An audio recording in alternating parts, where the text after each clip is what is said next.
I am glad to see you again on our channel. Today we have a recap of the movie Enemy Mine, released in 1985. Who will win the intergalactic battle, humans or reptiles? You will definitely find out at the end of the video. You're on the Yakov recap channel. Sit back and enjoy watching. After arriving far away from Earth, some of its members are engaged in a relentless struggle for the resources necessary for the survival of mankind. Humans encounter monsters like dragons and reptiles, who are simply called extraterrestrials, Dracs. A brave pilot named David has already crashed several enemy spacecraft, but as a result landed his ship on an unknown planet where he discovered that he wasn't alone there. An enemy pilot appears in his sights and David captures him. However, being on this planet for a long time is dangerous, and to survive, David needs to establish a connection with his enemy. This is the only way they can escape. By the end of the 21st century, all people lived in peace.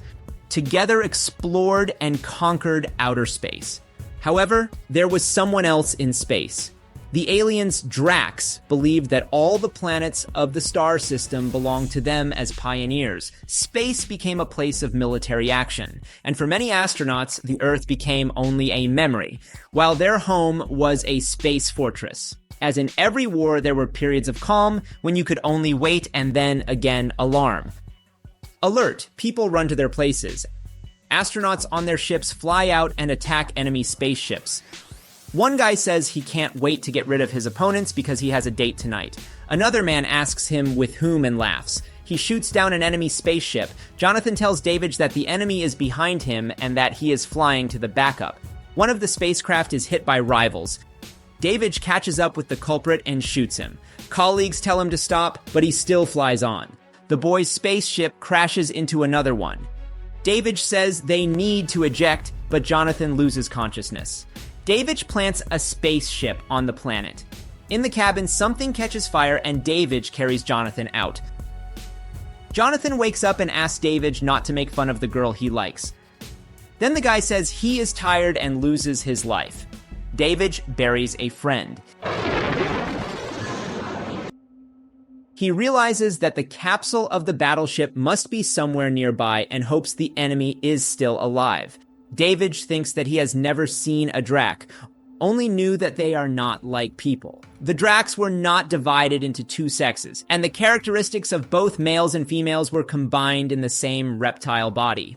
Some mammal, similar to a turtle, crawls on the ground. A snake crawls out from under the sand, then the turtle's shell is blown out of the ground. David finds the crash site of the Drac's ship, and then Drac itself. He watches him for a while, then takes his gun and sneaks up on the enemy. David's foot slides off the cliff. He drops the gun into the water. Drac hears a noise. David takes the knife out of his pocket and stops.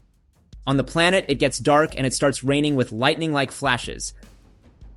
Drac dives into the water. David runs to his ship, drains some fuel. He pours fuel into the water where Drac floats and sets it on fire. David screams that the enemy is now finished. Drac emerges from the water. David electrocutes his ship. Drac unties David's hands from the ship and something speaks in his language. David sits with his hands tied. He sees that Drac eats and tells him that he is hungry too. Drac teases him. David asks if the enemy understands human language and calls him names. Drac turns and approaches the man. He speaks something in his language. Drac brings David some fried slug on a stick. David eats it up. Suddenly, something like a meteor shower begins on the planet. Drac unties David and they hide. The next morning, David wakes up and finds some food near Drac's ship. Drac approaches him and threatens him with a weapon. David tries to explain to Drac that they are in the open space and there are meteor showers that are dangerous.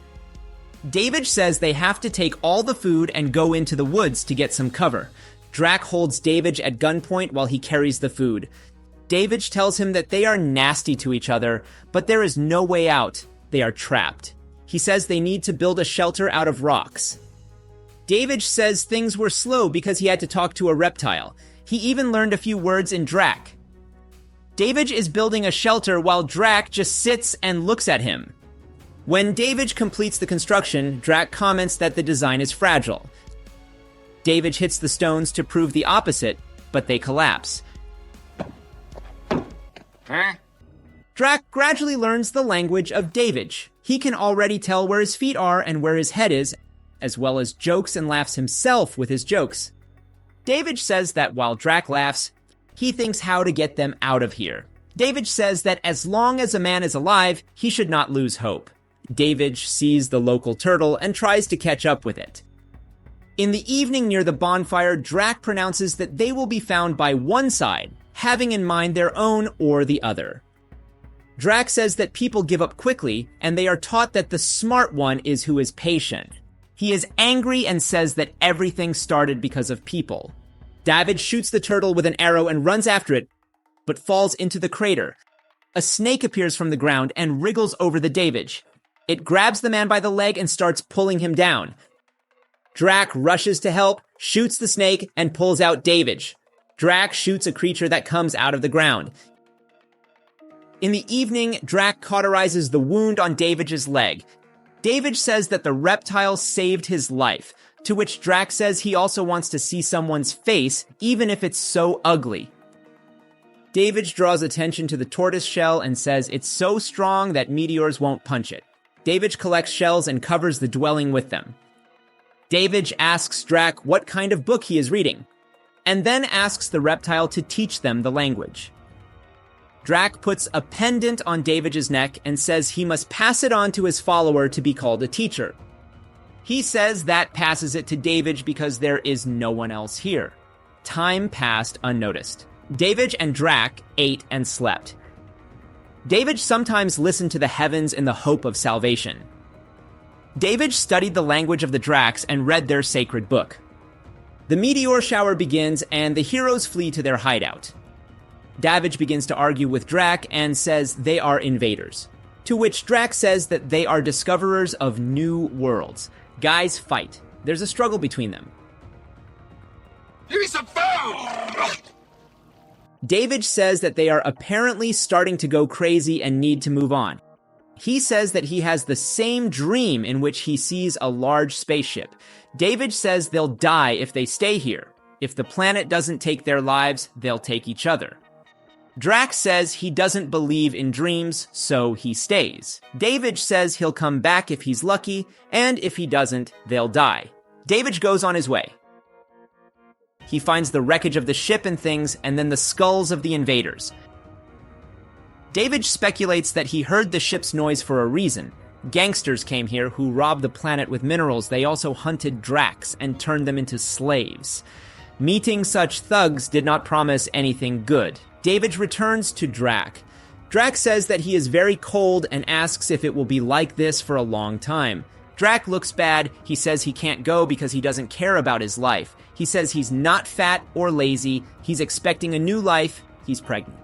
Drac says that Earthlings prolong their lineage when they want to, and it happens to Drax just when the time comes. David tells Drac that he has found nothing. Drac sews clothes for his baby and gives him the name Zamis. He says the baby will appear soon. Winter is raging on the planet. The dwelling is attacked by a snake that lashes out at Drac. David saves the friend and they leave the shelter. The heroes go to the cave to hide from the snowstorm. Drac says he will tell David's ancestors of Jerib and that he wants to know about the ancestors of David. David tells about his parents, that his father builds computers and his mother was a waitress. David also tells about his grandparents. Drac's songs mentioned his entire lineage, 170 generations. David also learned his song. Drac says Zamis is about to be born, but something is wrong with Drac. Drac says that people have separated themselves into two halves, so they are always alone. Drac asks David to give his word that he will take care of Zamis.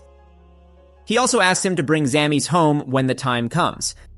He says that it will be necessary to appear with the child before the council and tell his family tree. David swears he will do everything. Drac tells him to open his belly. David does it, takes out Zamis, and Drac dies. David buries Drac. David tries to feed Zamis, realizing that he is hungry. David nursed and entertained the baby. He thought Zamis was no worse than the children whose pictures his colleagues had kept. But Zamis grew up much faster than human children. David explains to Zamis that they are different from each other because Zamis is a Drac, not a man. One day, David spots a spaceship. He tells Zamis to stay hidden while he goes on reconnaissance. He sees the invaders and the Dracs they take as slaves. David teaches Zamis that when they go hunting, they must move where the sun rises. David tried not to think about the invaders' traitors and gave his all to Zamis. He decided to engage in the education of the baby. David teaches Zamis to play football. Zamis asks why he was born as a Drac and says he would like to be human. David calms him down and tells him that he will return home someday and see his own kind. David says that the baby's parent was his friend. One day, David cannot find Zamis. Zamis is caught by the invaders. They begin to mock the child, saying that he is a natural worker. They begin to think how the Drac's child got here and think his father is nearby. Zamis scratches the face of one of the invaders and starts running away. David comes to the rescue. He tells the invaders to release the child, but he is shot. The two guys look at the bodies of the dead and let them go into space. They look at David's body and discuss that there is no name tag on it. One of the guys spots a pendant on David's neck and tries to remove it. David grabs him by the throat. The capsule with David is brought to the laboratory. The computer says that David disappeared in combat 3 years ago and was found on one of the planets. Colleagues recognize David. They say he couldn't work for Drax when they hear such a suggestion. David doesn't know how long he's been on the planet until the rescue team found him. The doctors obviously had to work hard to bring David back to life. Now he must go back for Zamis. Colleagues try to stop David, but he stands his way. David gets into the spaceship, but he is told that there is no permission to fly. The man says that he will fly anyway. David says he's going to fly out and asks to open the gate. He is out. David lands on the planet. He's watching the invading merchants. Then the man sneaks to the Dracs that were taken prisoner and asks if they saw Zamis. He shows them the necklace. One of the invaders comes up to the Dracs and tells them to work rather than idle. He beats the Dracs and gets them to work faster. David comes out of hiding and attacks the man, takes his life by dropping him down the conveyor belt. One of the Dracs says he realized that he knows who David is and that they know Zamis. He told them about David. Old Drac says that only he knows the human language.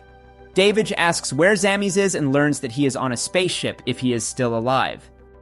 David, throwing the invaders, gets on the spacecraft. He finds Zamis in a cage and tries to get him out of there. 3 invaders catch David. They show him the ear and ask him what it is. They see that the man is from a military space base. Men wonder what David is doing here. The man recognizes David and says he thought he was dead. The man takes Zamis. What kind of trouble? This guy. David breaks out and grabs his weapon. The man threatens David by dropping Zamis into molten ore and boiling him into soup. David approaches him and attacks. Zamis falls down. David rescues the child. He fights with the invaders who attacked him. David's colleagues come to the planet and help him. The Dracs also begin to fight. Zamis comes to his senses. David kept his vow, listed all the ancestors of Zamis before the Sacred Council of Drax Planet. And when, after a while, Zamis revealed his child to the council, the name David was inscribed in the genealogy of Geriba.